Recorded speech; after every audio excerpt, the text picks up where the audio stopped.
Greetings, ladies and gentlemen. I want to grab your attention for a moment and talk about two things. The first one is, number one, what does a critique look like without offering an example? Two, what does love look like without no action? Yeah, these are two things that we need to consider. A lot of us have a lot of opinions. A lot of us have a lot of suggestions.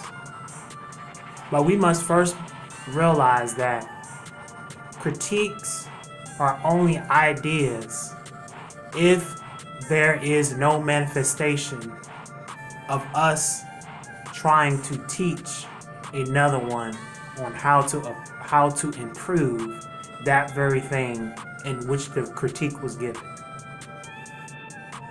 It's okay to bring correction. It's okay to bring discipline. But what does discipline look like with no action and only words? It becomes an oxymoron. What does love look like with no action? It simply is just a word by itself.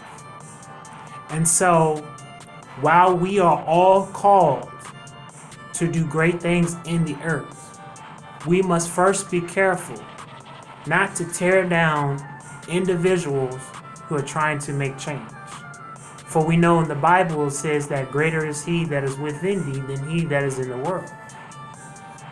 Would you fuss at a child and tell a child, tie your cotton picking shoes up? And we see the child's shoes may not be tied up. Now that is a critique because we don't want that child to be walking around. Perhaps he or she may trip over their shoestrings and may hurt themselves. We first must understand that before we give a criticism, that we first must understand what it is to demonstrate. And we can form a form of demonstration by teaching and showing one what we think should be done to improve that very thing in which that individual has been proposed with. You see, God doesn't want us to just offer rebukes. God doesn't want us to just discipline and correct individuals without being examples. Christ Yeshua was one of the greatest examples. He taught. Christ taught a lot. He used a lot of parables because he knew specifically, I can't just say do A, B, C, D, E, F, G if I don't take the time to teach them. And so we are all in a time of anxiousness. Some of us have been directly impacted by gun violence. Some of us have been directly impacted by abuse, all various kinds of abuse. And some of us may not necessarily know how to approach the times that we all are living in. And so we have individuals, advocates, pastors, ministers across the states that are trying to go about making an effective change. But it can be very challenging at times when you only have people in the audience offering criticisms without getting engaged themselves. They'll tell you what you should and shouldn't be doing, but won't take the time to engage and show you how to make that thing better. Some have said, we got to stop marching and we got to do better. Yes, we do have to do better as a society, but we even have to do more than just do better. We've got to start teaching one another. We've got to start showing love to one another. We can't just tell young men to become men of God without showing them what that looks like. We can't just be going after trying to groom young men, young women, and tell them to become men and women of God if we're not taking the time to teach. Yes, I know it's a lot that's going on across the world, and it seems like it's non-stop. But we need to be careful that we don't tear down each other simply by only offering criticisms.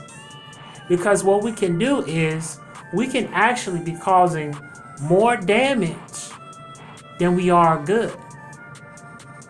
Some individuals have been graced to do a particular or certain entity. Some may have been called to bring joy and laughter, and they may use their talent by being a comedian. Would you tell that person, you don't need to be telling jokes because this world is in disparity? Well, guess what though? Each and every last one of us have been called to do something great. We don't want to knock that person's gift in which that God has given you. Think about it like this.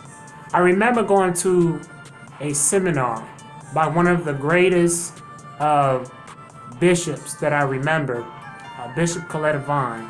And I remember in the workshop, she had a picture of a drawer. And in this drawer, there was utensils full of silverware.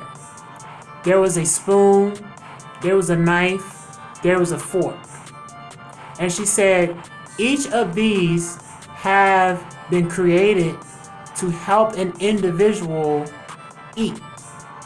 The spoon scoops, and the knife slices, and the fork pricks. And so we must understand that if we want our neighborhoods to be better, that even if we want people to be better, that it must first start with us.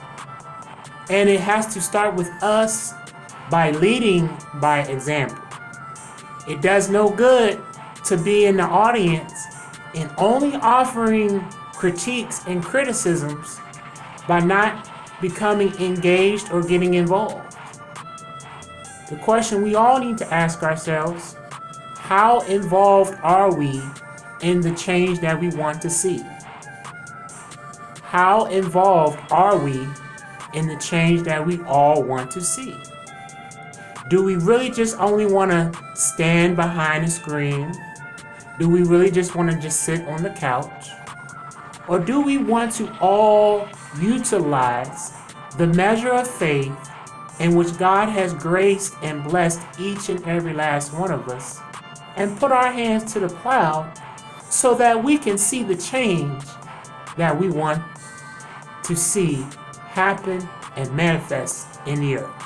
I'm Kenneth Clark. This is something for you to think about. Let us not just critique by mere words, but let us critique with actions, by examples, and let us teach each other. Let us not just love with only mere words and speech, but let us love with action. All right now, peace and blessings. Keep pressing toward the mark of the high calling. And remember that God has called you to be a conqueror. You can do all things through Christ that strengthens you. God bless you.